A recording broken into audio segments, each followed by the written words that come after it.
Saksakalyan gunarnavasya Vande Guru Sri Charanaravindan.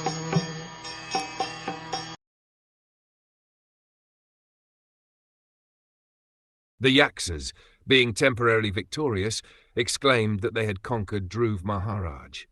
But in the meantime Dhruva's chariot suddenly appeared, just as the sun suddenly appears from within foggy mist. Here Dhruva Maharaj is compared to the sun and the great assembly of the Yaksas to foggy mist. Fog is insignificant in comparison with the sun. Although the sun is sometimes seen to be covered by fog, in fact the sun cannot be covered by anything. Our eyes may be covered by a cloud, but the sun is never covered.